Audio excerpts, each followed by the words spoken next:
Welcome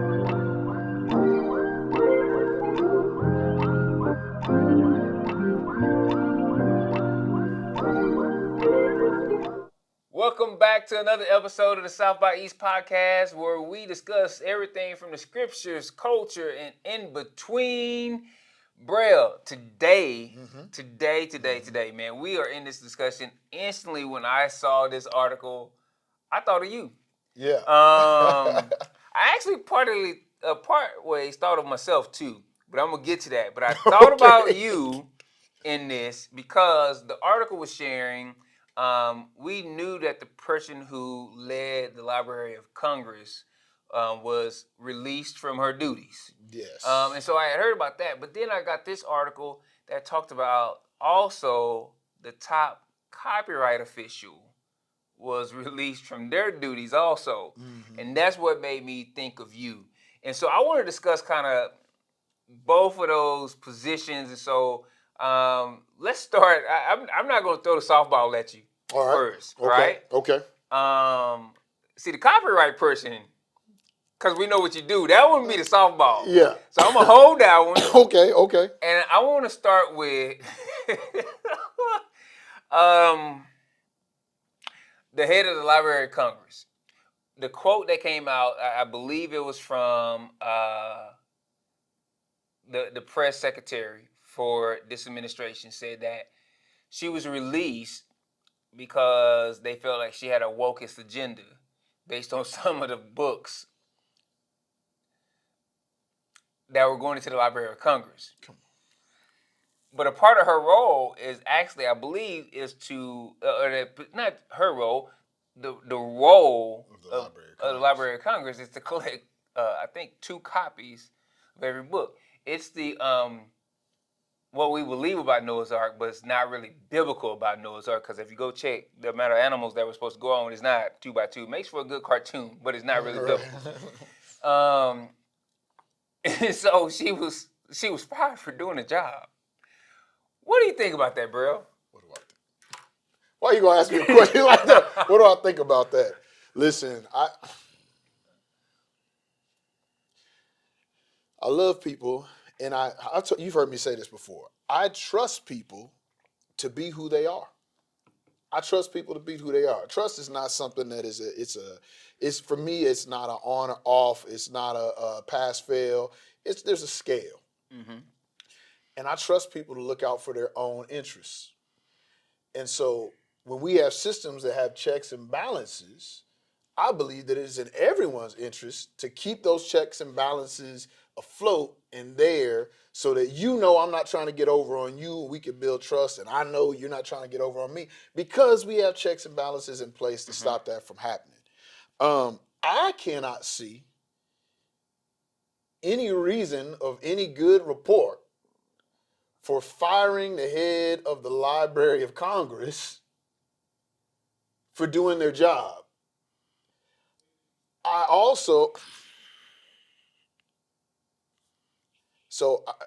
feel like there could be nefarious means here, but I've also seen so much incompetence in the government recently that I could see someone not understanding what the Library of Congress does, seeing the books that the Library of Congress are taking in as a part of their job, and seeing them as a threat to their administration, dynasty, and regime. I don't know what to say about this, Jonathan, but I know that you had a theory. There's an old adage that says, follow the money. And I know that you had a theory about why certain terminations would happen at the time period in which they happen. And I would love for you to share some of that with us. I would also just like to let everybody know that these are the feelings expressed, the feelings of Jonathan Sublett expressed on the South by East podcast are not necessarily the feelings of the entire South by East podcast. Oh man, look at here. No, here's the deal. We're in some dangerous waters, and I'm not. I try not to be an alarmist or anything else. Mm-hmm. But we're in some dangerous waters when it comes to some of the people, like when you look at the inspector generals Yeah. being taken out of place, when you look at everything we were told was that we were supposed to be in a meritocracy now, and it's hard. For instance, when the surgeon general that's put in place doesn't have an active medical license. Right. The head, or that the head of Health and Human Services says you should not take medical advice from him. But that's exactly That's what he's in place to do. And well, we have Congress people that are afraid in committee to say whether they agree with or are against a certain position on anything. When an entire party in our political system is told not to do town hall meetings, right, to speak to constituents, and we're just in some dangerous waters. And so when you see something like this with the Library of Congress, and you start saying like, man, this starts affecting what's on record, what's not on record, what do we collect. If you look at the difference, Romans, they wanted to make everyone Roman. That's how they conducted the world. They built roads. They came and they conquered you. You become Roman. The Greeks really just wanted to influence your culture and different things, and we see which one lived on. Right? I mean, how many things are just really influenced by that? And they wanted to bring in their library and different things of this nature. And they allowed you to kind of continue, but they influence your thought and different things of that nature. And so when you start getting someone who really starts structuring that is something that we should be concerned about. And this kind of feeds into the second part with the head AI or the head copyright official being released. And they said that right before she was released, right after she came out with this determination that, you know what, we're not going to let AI platforms use copyrighted data to enhance their tools without giving credit and what's the word I'm looking for? Compensation. Yes. To the human creators of that material. And right now there is this fight where someone close to the administration, Elon Musk, is really wanting access to all of this material. He's just wanting access to all of these things, and he wants all those laws to be repealed so that you can go and just freely access anything you want through AI and use it for your purposes, because he's wanting to use it for some of his items. And so it is, when I saw this, it impacts me. One, it impacts my heart because you're looking at someone who once bootlegged CDs when I was in college, right? And so I had to learn. And at that point, here's the deal. And sometimes ignorance plays a role. Yeah. I remember that I've been taught about plagiarism, and you learn about copyright stuff. But as a student, you might learn about that in high school or whatever else. And here's what you think about with plagiarism. I can't copy somebody's term paper. Right. Or I can't copy from a book. You don't apply it across to all the areas of your life, of media, of entertainment. It's not obvious. And that's why there's so many laws around copyright, because when it comes to protecting intellectual properties, which is what that's called, it is really difficult to legally mitigate issues like those that come up with. And I had a friend, a Christian brother, that came to me and said, "Hey, you know this is illegal, right?" And I was like, "What are you talking about?" No, I don't do illegal stuff. What are you talking about? What do you mean? And he was like, "Yeah, so you're burning the music." I'm like, "No, I bought the CDs. I bought my CD burner. I'm doing nothing illegal." Right, everything. I purchased everything. And he was like, "No, you have to pay rights to be able to burn the music. I was like, Copyrights. so that's what the teacher was talking about. Yeah. And so, so sometimes it does. But I'm gonna take it a step further. We build slides every week, and for the longest, I didn't know. Right? You go out to Google, get you a photo, pull it in. All right, this shows what and I I want to just say. used stuff, and I didn't know. And they were like, "Hey, no, you got to click certain deals to get the images that are free because not all the images are free." And you're like, "What?" Because people intellectual property. They took the photos, so they're owed And compensation. here's the deal, right? Even by that point, I had grown. Can't burn CDs. Can't use somebody else's Netflix account. You know.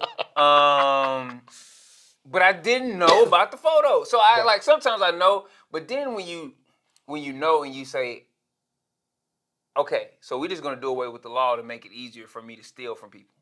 That's it. That's it. And here's the thing too about copyright that a lot of people don't understand.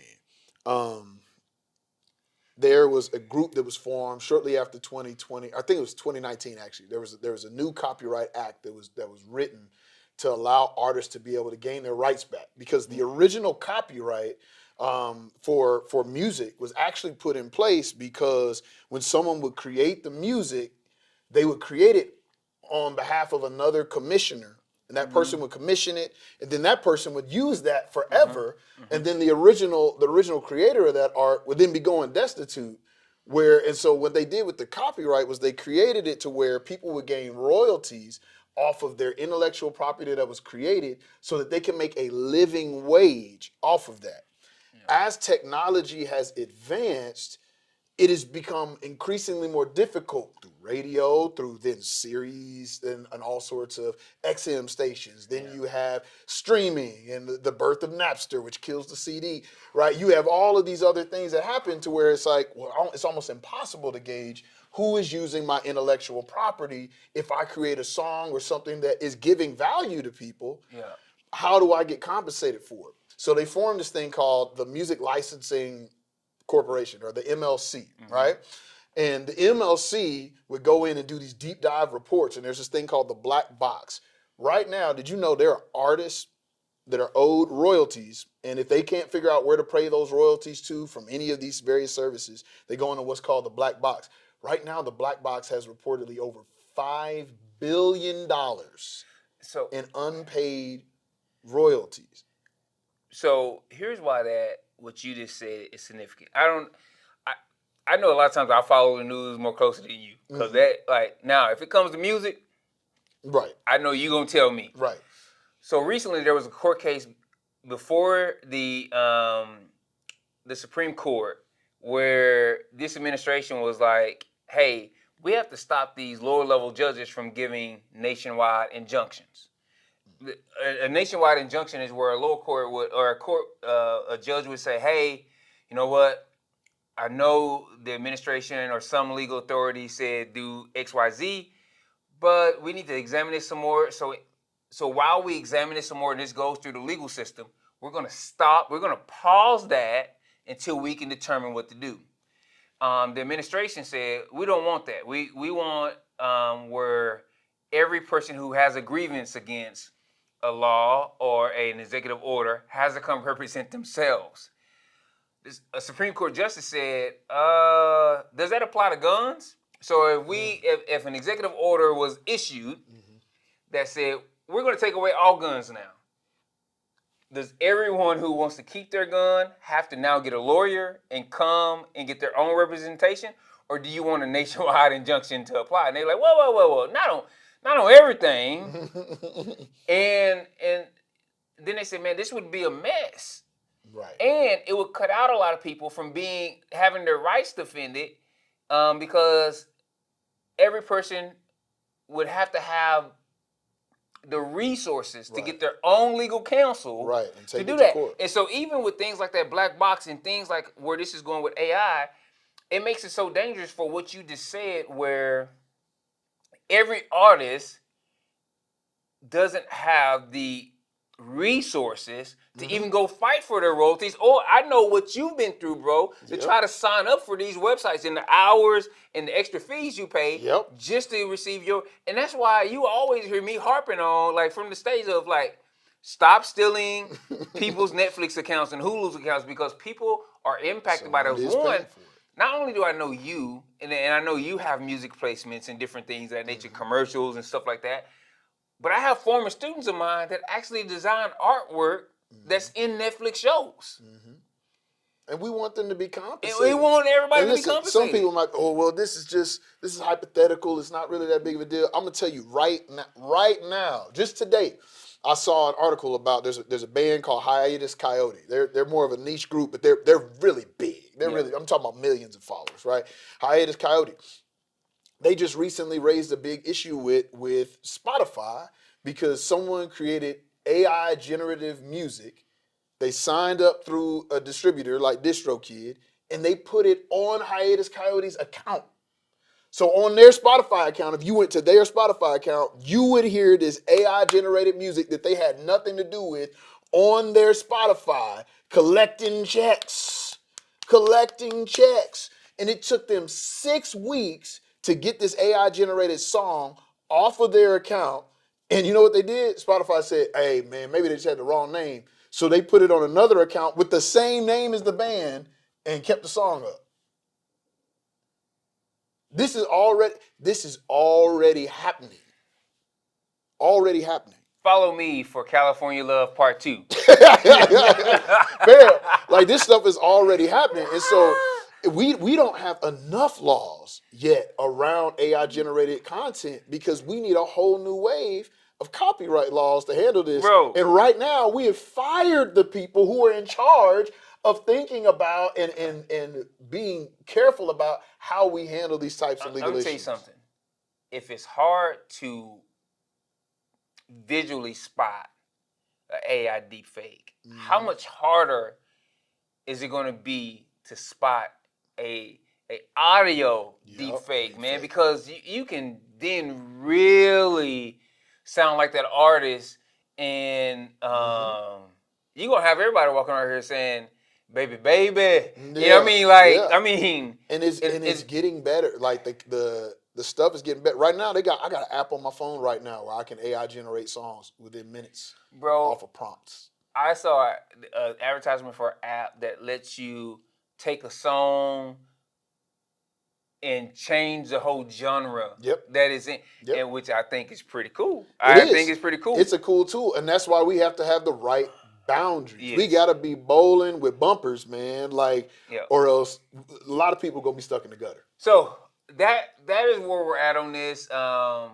Always there's a tremendous, I want to say this, AI is neither evil nor good. It's the use of it.